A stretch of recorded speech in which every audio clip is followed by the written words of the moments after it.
नमस्कार, बहुत बहुत स्वागत है। मैं मोहम्मद सिंह, आप देख रहे हैं इंडिया न्यूज का डिजिटल प्लेटफॉर्म।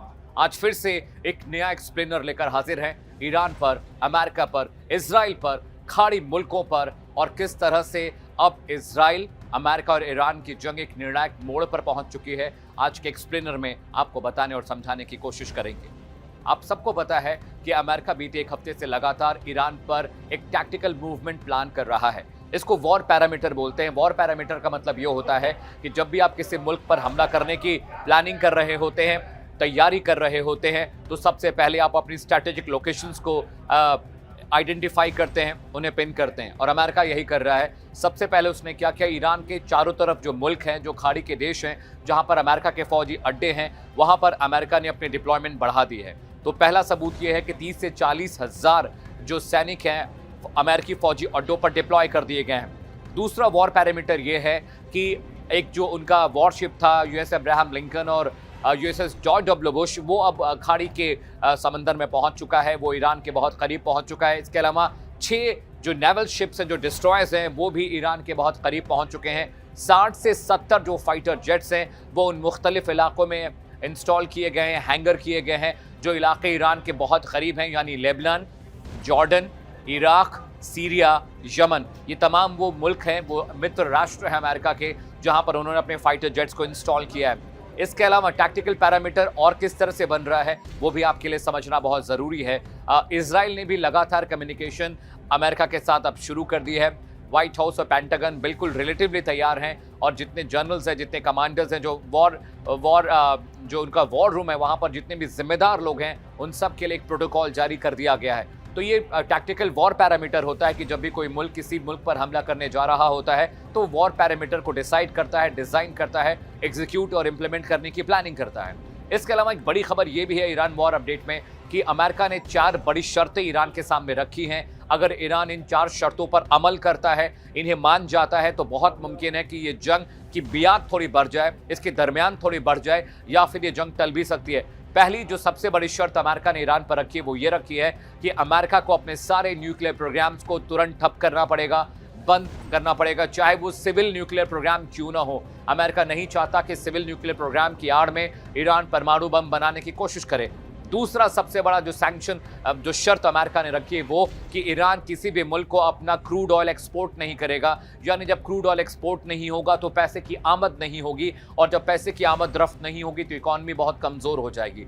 तीसरी सबसे बड़ी शर्त जो अमेरिका ने रखी है वो ये कि जो भी न्यूक्लियर पार्टिकल इनरिचमेंट हो चुका है, यानी जो यूरेनियम, जो प्रोसेस यूरेनियम है जिसका इस्तेमाल सिविल न्यूक्लियर प्रोग्राम्स के लिए किया जा रहा है या जिनका इस्तेमाल परमाणु बम बनाने में किया जा सकता है, उसका खुलासा करना पड़ेगा ईरान को अमेरिका के सामने, और उसकी क्वांटिटी, उसकी इस्टेब्लिशमेंट, उसकी लोकेशन अमेरिका के साथ तुरंत फौरी तौर पर साझा करनी पड़ेगी। चौथी सबसे बड़ी शर्त जो अमेरिका ने ईरान पर थोपी है वो ये है कि जो रेबल फोर्सेस हैं, यानी आपको बताऊं कि जो खाड़ी देश हैं या फिर जो अरब कंट्रीज हैं, उनके पास बहुत सारे लोग किराए पर, रेंट पर सैनिकों को असाइन करते हैं और उनको लड़ाई के लिए भेजते हैं। तो बहुत सारे रेबल्स हैं, यानी हूती हैं, हिजबुल्लाह हैं, हमास हैं, ये रेबल फोर्सेस हैं खाड़ी देशों के लिए, लेकिन बेसिकली ये आतंकवादी संगठन हैं। और अमेरिका ने कहा है कि इन रेबल फोर्सेस को, प्रॉक्सी वॉर लड़ने वाले आतंकवादी संगठनों को ईरान शह देना बंद करे, उनको फंड देना बंद करे। ये 4 शर्तें जो नया सबसे अपडेट है वॉर जोन से जो आया है हमारे पास, वो ये है, ये 4 बड़ी शर्तें अमेरिका ने ईरान पर थोपने की कोशिश की हैं। इसके अलावा मैं वॉर पैरामीटर की बात करूं तो वॉर पैरामीटर कैसे सजाया गया है उसके बारे में भी हम आपको जानकारी देंगे, लेकिन उससे पहले आपको ये जानना बहुत ज़रूरी है कि बीते 20 सालों में अमेरिका ने किस तरह से ईरान को कमज़ोर किया और ये हालत बना दी कि वहाँ पर खामनेई को सत्ता छोड़नी पड़े, वहाँ की इकॉनमी डंप हो जाए, लोग भूखे मरने लगे, इन्फ्लेशन अपने ऑल टाइम हाई पर पहुँच जाए, इकॉनमी की जो एक्टिविटी है वो ख़त्म हो जाए, मैक्रो इकॉनमिक्स वहाँ की बिल्कुल डेड हो जाए, इम्पोर्ट एक्सपोर्ट बिजनेस बिल्कुल ख़त्म हो जाए और जो उनका डोमेस्टिक इंडस्ट्री है वो भी काम करनी बंद कर दें। अमेरिका ने सबसे पहला जो सैंक्शन लगाया वो लगाया कि आपका जो भी क्रूड ऑयल है आप उसको ओपन मार्केट में बेच नहीं पाएंगे। ये सैंक्शन लगने के बाद ईरान को सबसे ज़्यादा नुकसान हुआ। दूसरा सैंक्शन जो अमेरिका ने लगाया, वहाँ की जो 15 बड़ी कंपनियां ईरान की थी जो दुनिया भर के मुख्तलिफ इलाकों में काम कर रही, देशों में काम कर रही हैं, और खासकर वो ईरानियन कंपनीज जो अमेरिका में थी उनको बंद करने की धमकी दी गई कि अब तमाम जो कंपनियां ईरान की जो अमेरिका में काम कर रही हैं उनको शट डाउन कर दिया जाएगा। ये सैंक्शन लगने की वजह से जो फॉरेन करेंसी आ रही थी ईरान में वो बिल्कुल पूरी तरह से रुक गई। इसके अलावा तीसरा बड़ा सैंक्शन जो अमेरिका ने लगाया, उन्होंने कहा कि ईरानियन को वीजा देना बंद करिए, ईरानियन स्टूडेंट अमेरिका में आकर पढ़ाई नहीं कर सकते, ईरान की जो एस्टेब्लिशमेंट है, वहां की जो पॉलिटिकल रिजीम है, उसको एक्सपोजर ना तो नाटो देगा ना तो यूरोपीय यूनियन देगा, और इसकी वजह से डिप्लोमेटिकली ईरान बहुत कमजोर हुआ, पूरी दुनिया से वो अलग थलग पड़ गया। इसके अलावा 50 बड़ी क्रूड ऑयल कंपनियां, जो 50 कंपनियां जो क्रूड प्रोसेस करती थी, क्रूड को एक्सपोर्ट करती थी, उनके लाइसेंस कैंसिल किए गए, उनको बंद कर दिया गया ताकि वो इंटरनेशनल मार्केट में अपने क्रूड को ना बेच सके। इसके अलावा ईरान के जितने भी न्यूक्लियर प्रोग्राम्स थे, उन न्यूक्लियर प्रोग्राम्स को भी तुरंत शटडाउन बंद करने की बात कही गई, और अमेरिका ने ये तमाम सैंक्शन लगा के ईरान को कमजोर कर दिया, और ईरान को कमजोर करने के बाद ईरान को मजबूरन घुटनों पर आना पड़ा। अब समझिए कि ये वक्त अमेरिका ने क्यों चुना है, क्योंकि इस वक्त ईरान की इकॉनमी बिल्कुल फ्रेजाइल है, पैसा वहां पर है नहीं, कारोबार वहां पर डंप हो चुका है, क्रूड ऑयल वो बेच नहीं पा रहे हैं, खाने के लिए खाना नहीं है, वहां पर सूखा पड़ा है कई सालों से, पीने के लिए पानी वहां पर मुहैया नहीं है, और वहां की इकॉनमी जो बिजनेसमैन और शिया नेता चलाते थे, अब उनमें भी टकराव होने की वजह से वो इकॉनमी बिल्कुल काम करना बंद कर चुकी है।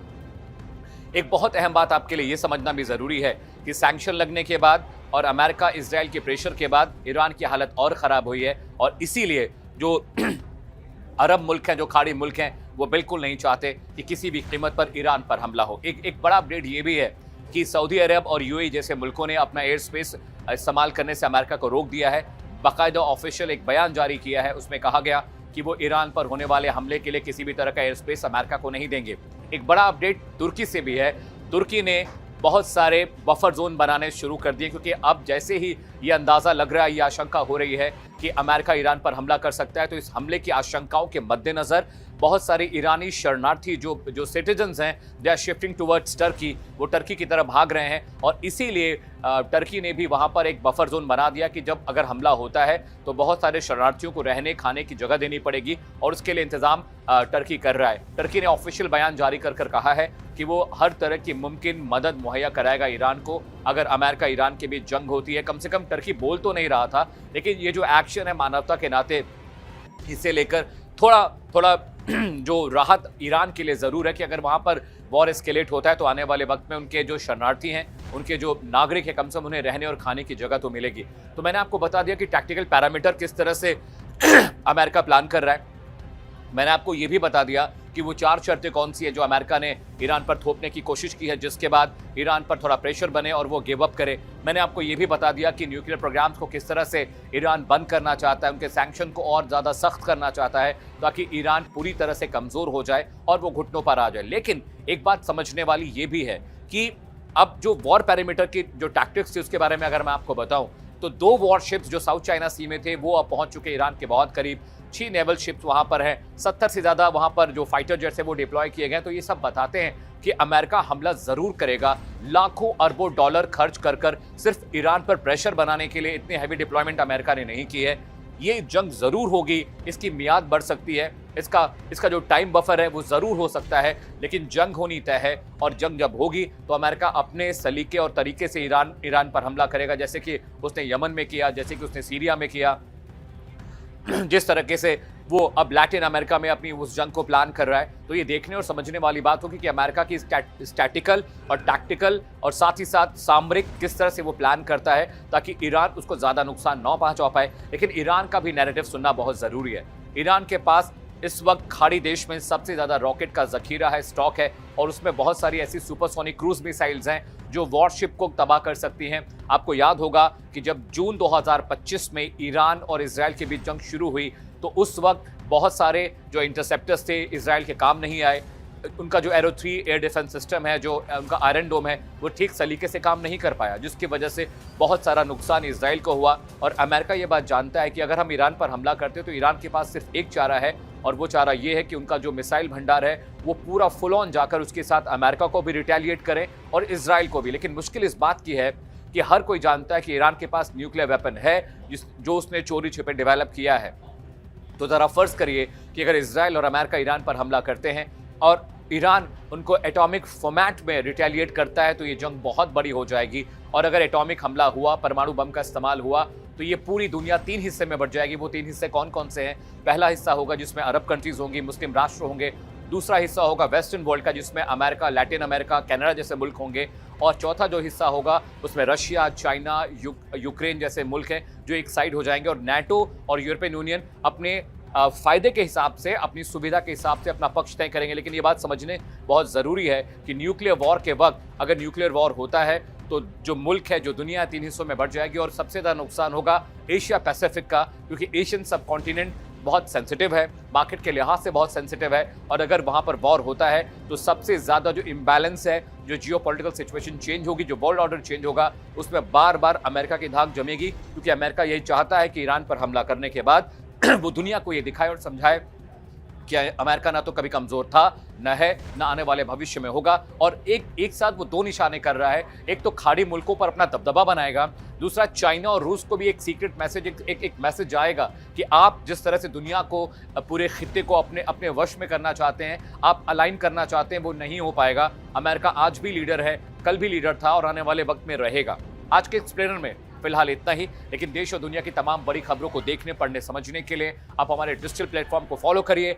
inखबर.com पर भी आप दुनिया भर की तमाम खबरों को बहुत विस्तार से पढ़ सकते हैं। नमस्कार।